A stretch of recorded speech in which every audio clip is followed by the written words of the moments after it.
जय शिवराय मित्रांनो, आपण जर आपल्या निर्णयावर ठाम राहिलं ना तर 100% त्या माणसाचा विजय होतो। आता तुम्ही बघितलं असेल हे सध्याचं CJPचं चालू झालेलं आंदोलन।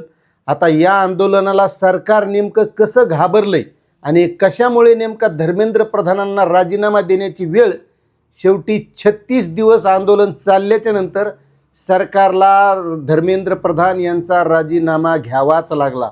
आता या आंदोलनामध्ये महत्त्वाच्या ज्या काही गोष्टी आहेत ह्या प्रत्येकाला लक्षात येणं गरजेचं आहे, कारण यापुढेही आपल्याला अशा गोष्टी पुन्हा कराव्या लागतात। नुसतं शैक्षणिक क्षेत्रच नाही, अशा प्रत्येक क्षेत्रासाठी वेगवेगळे जे काम करणारे लोक आहेत त्या लोकांना या आंदोलनाचा अनुभव हा उपयोगी पडणार आहे।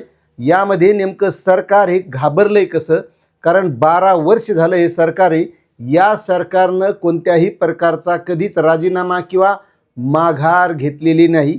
बरेच आंदोलनं त्यांनी मोडकळीस आणली। या अगोदरही तुम्ही बघितलं असेल शेतकऱ्यांचं पंजाबच्या आलेलं आंदोलन ते सुद्धा त्यांनी परतून लावलेलं आहे। आता हे जे आंदोलन होतं यामध्ये नीटमध्ये झालेला घोटाळा आणि त्यामध्ये केलेल्या विद्यार्थ्यांनी आत्महत्या आणि शिक्षण म्हणलं की शिक्षण मंत्री शेवटी धर्मेंद्र प्रधान आणि त्यांचाच राजीनामा घेण्यासाठी हे आंदोलन ठाम होते। अभिजित दिपके यांनी जी CJP पार्टी स्थापन केली तेव्हापासून या आंदोलनाच्या म्हणजे CJPच्या पाठीमागं त्या आंदोलनामध्ये मागं होती त्यांच्या, आणि शेवटी धर्मेंद्र प्रधान यांना आज राजीनामा द्यावा लागला। मग नेमके काय कारण आहेत की सरकार घाबरलं आणि शेवटी धर्मेंद्र प्रधान यांना राजीनामा द्यावा लागला। आता तुम्हाला सांगतो या आंदोलनामध्ये अभिजित दिपके हे कोणत्या पक्षाचे नाहीत। महत्त्वाचं म्हणजे आंदोलन करताना किंवा आपल्याला कोणतंही काम करताना आपण निष्कलंक असणं गरजेचं आहे। अभिजित दिपके हे नवतरुण हे जवान आहे, शिक्षण घेणारा विद्यार्थी, आणि त्यानं ती जे आहे यांनी जे सूर्यकांत यांनी म्हटल्यावर ही कॉक्रोच जनता पार्टी अगदी सहजासहजी निर्माण केली, मात्र लोकायलाही ती आवडली। आणि हा उद्रेक नुसता काही या नीटचाच नाही तर जे काही सध्या देशामध्ये चाललेलं आहे, राज्यामध्ये चाललेलं आहे का, हा सगळ्या गोष्टींचा उद्रेक झाला। आणि मग या आंदोलनाच्या पाठीमागे सगळेच लोक एकवटले आणि अभिजित दिपके हे नवतरुण होते आणि तिथले जे आंदोलक होते हे सगळे तरुण विद्यार्थी होते, निष्कलंक असणारे होते, त्यामध्ये त्यांचा हा विजय झालेला आहे। आता तुम्ही तसं महाराष्ट्रातलं आंदोलन बघितलं असेल, मनोज जरांगे पाटील त्यांचं सुद्धा आंदोलन असंच आजही आंदोलन चालू आहे, 3 वर्ष झालेत। नाहीतर असे आंदोलनं हे सरकार मोडकळीस आणून टाकतात।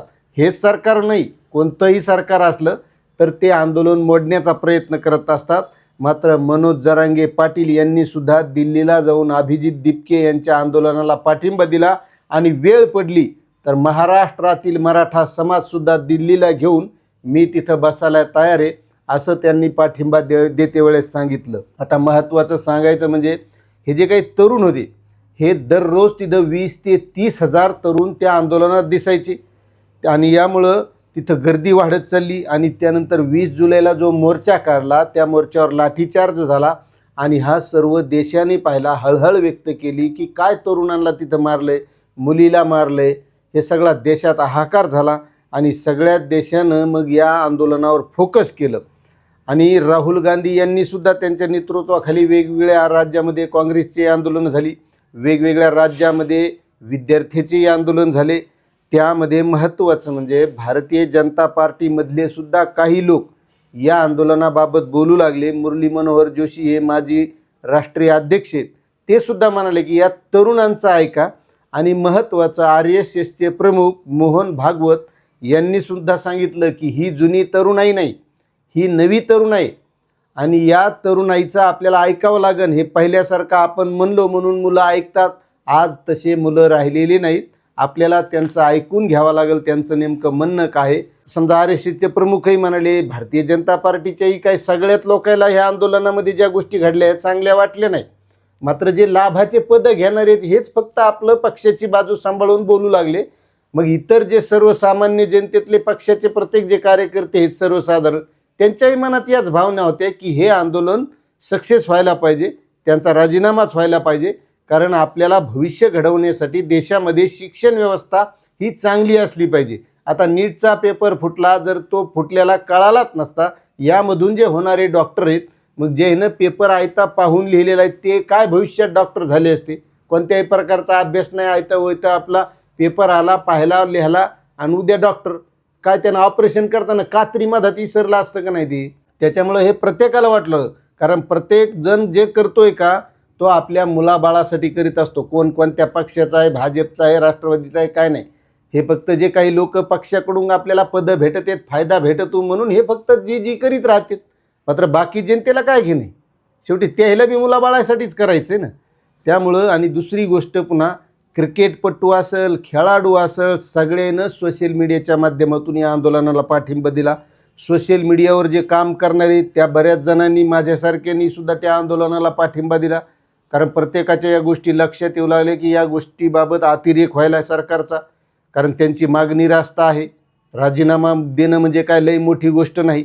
मात्र सरकारसुद्धा आम्ही आत्तापर्यंत अशी माघार घेतली नाही या गोष्टीवर ठाम होतं आणि आंदोलन मोडकळीस कसं आणता येईल यासाठी प्रयत्न करत होतं. त्यानंतर फिल्म सिटी असन सगळ्याच बाबीनं या आंदोलनाला प्रकाश राज ते सुद्धा आंदोलनात सामील झाले. कराळे मास्तरसुद्धा सामील झाले. अशा सगळ्या स्तरातून या आंदोलनाला पाठिंबा दिसला आणि सोशल मीडियाचा तर प्रभाव तुम्हाला माहिती आहे. तिथं इंटरनेटसुद्धा जाम करून ठेवलं की तिथले व्हिडिओ बाहेर जाऊ नये एवढा अतिरेक झाला. शेवटी सरकारला नमतं घ्यावं लागलं. आणि यामध्ये महत्त्वाची गोष्ट आहे की निष्कलंक जर माणूस असला ना तर हे ज्या लोकांना पाठिंबा दिला का ते पाठिंबा देतात.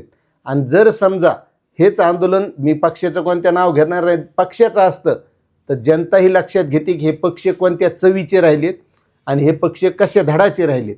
त्याच्यामुळे त्याच्या पाठीमागं कोणीच आंदोलनाला पाठिंबा दिला नसता. मात्र अभिजित दिपके हे निष्कलंक तरुण विद्यार्थी मुलगा होता, त्यामुळं त्या आंदोलनाला पाठिंबा दिला. महाराष्ट्रातले मनोज जरांगे पाटलाचं मराठा आंदोलन, त्या आंदोलनाला सुद्धा, कारण साधे माणसं आहे ती, यांच्याकडं गाडी नाही, घोडी नाही, काय नाही, पण तरी या लोकांना पाठिंबा देण्याचं कारण काय? कारण सर्वसाधारण निष्कलंक जर माणूस असला तर त्याच्या पाठीमागं कोणीही उभं राहत असतं. आणि जर फसवणूक, दुसऱ्याला लुबाडणारा, तुम्ही पाहत असता सध्या राजकारणात का चाललं, तर याच्या मागं कोणी उभं राहायला तयार नाही. त्यामुळं या राजकीय नेत्यांनीसुद्धा या आंदोलनाच्या माध्यमातून काहीतरी शिकणं गरजेचं आहे आणि जे बदल करावे लागतील ते बदल करणं गरजेचं आहे. आज देशात कोणत्या गोष्टीत भ्रष्टाचार नाही, काय गोष्टी घडाल्यात, कुठं पुलं वाहून चाललेत, कुठं काय व्हायलं आहे, शिक्षण व्यवस्था आहे. आज शिक्षण व्यवस्था किती महत्त्वाची आहे यावर आता यांनीसुद्धा विचार करावा. कारण या CJPला काही सत्तेत जाऊन बसायचं नाही, काही घेणं नाही, फक्त हे सुधरवणं हा त्यांचा मूळ उद्देश आहे.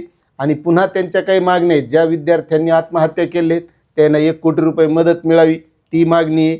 त्यानंतर ज्या काही मागण्या आहेत त्या मागण्या पूर्ण केल्याशिवाय हे आंदोलन आम्ही मोडणार नाहीत असं सुद्धा त्यांनी सांगितलेलं आहे. मात्र आता या सगळ्या घडामोडीबाबत आपल्याला काय वाटतंय हे सुद्धा नक्कीच कमेंट करा. आणि यामधली महत्त्वाची शिकण्याजोगी गोष्ट सांगतो की जर माणूस निष्कलंक असला, कोणाचा कानकोंडा नसला, तर त्या माणसाला कुठंही घाबरण्याची गरज नाही. याचे 2 ताजे उदाहरणं म्हणजे महाराष्ट्रात मनोज जरांगे पाटील आणि आता देशात अभिजित दिपके. आता यावर तुमचं काय म्हणणं आहे कमेंटमध्ये सांगा. माहिती बरी वाटली असेल तर चॅनलला सबस्क्राईब करा. धन्यवाद.